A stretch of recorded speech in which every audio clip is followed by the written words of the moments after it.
I mean, typical film budgets you see, and you see what a pornographic... That's the fact. I mean, there are a couple of porn movies out there who were really, really expensive, like the Pirates one, which is, by the way, really funny at the same time. But like producing porn will be way cheaper in the future, and that will kick off things you will not be able to imagine, including me. So, do androids sleep with electric sheep?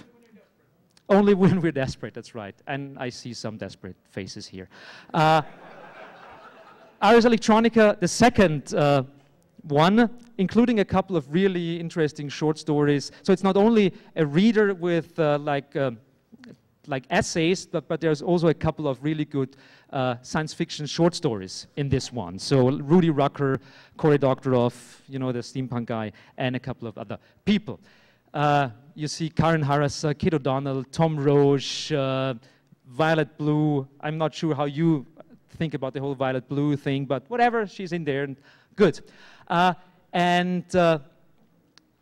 I'm introducing you to a concept now that might be interesting for you, because every time at Arse Electronika, we started in 2008, we introduced the concept of the pre-Arse Electronika. So we want to introduce the general audience to interesting sex tech related concepts. Fucking machines, orgasmotrons, whatever. And this one here, the guy's name is Zenny. He is a French guy living in Japan. And he created a machine,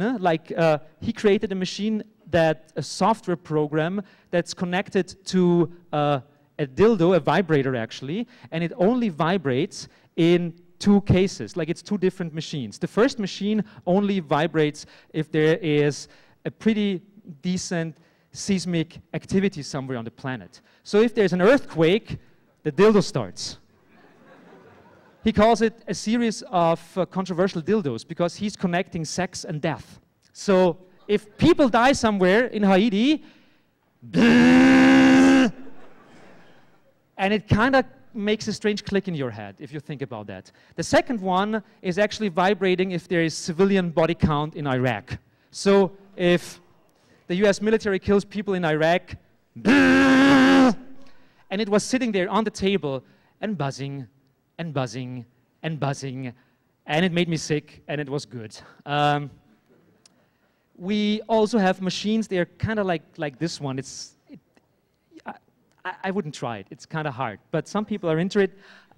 There's this like giant, one part of this like sex machine is like giant speakers, and it's actually pumping sound onto you. So it's not only like the classic sex machine kind of thing. If you're sitting there as a woman, it's also like, there's also a male version, but it's pumping sound onto you. It's almost like infrasound. It's very, very crazy. But some people like it. There are actually people out there, and there was a study that some people only can orgasm if there's a certain frequency in the air, so a certain bass or something like that. So some of you out there who might have a problem with that, specifically, I guess, no, I'm not talking about that. Try to sit next to your speaker and play around with it, or use an equalizer or something. I don't know. Good.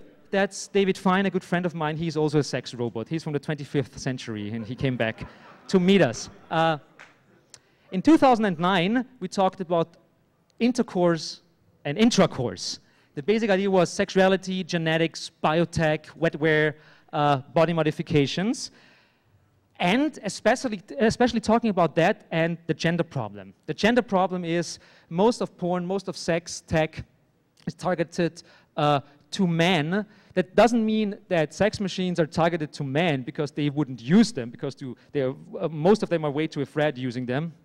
But they are targeting like the market of that some men want to see women have sex with a machine, and so there's like, again, this like pretty heterosexist porn market, like jumping on the whole thing and not liberating it, but just like selling it to the same guys with the same heteronormative ideas. But we wanted to talk about that and the future, and is there a future not only about sex machines, but modifying your own body? So, I mean, so many people probably in here have piercings and, you know, split tongues and whatever.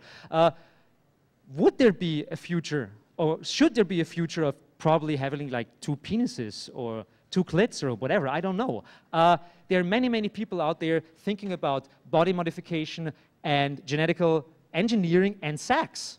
Because if you like it, why not, if you have the money?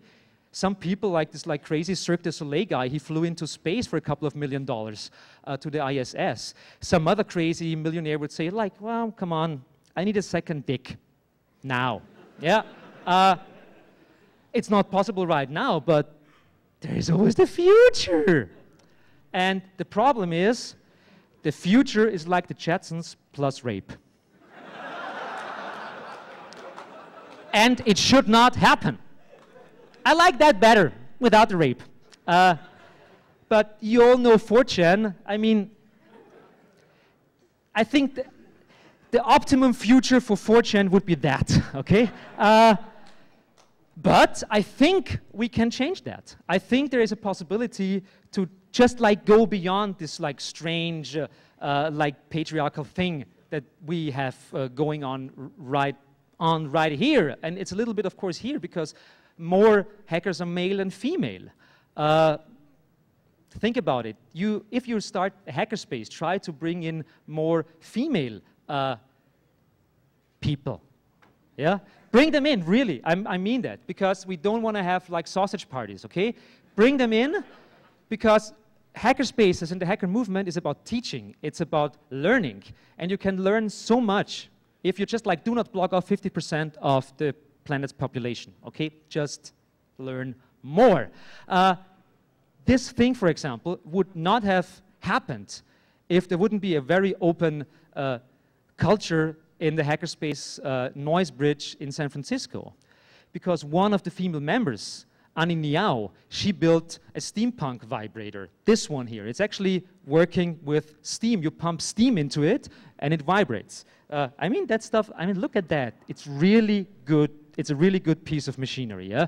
You usually put something like on it, because the main problem of using hot steam in a metal thing is like, ladies, be careful, it cauterizes you from within, okay? No, so she's mainly using it with compressed air, that works too.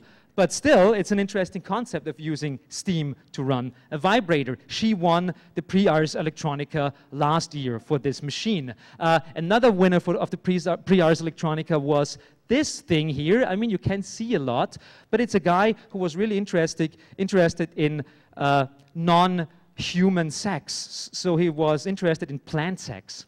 So what he did is he did lots of research about how plants react to light and sound and stuff. So I'm not sure if it really works. We can talk to plants, but he projected certain light patterns onto plants, and he called it plant porn. Okay?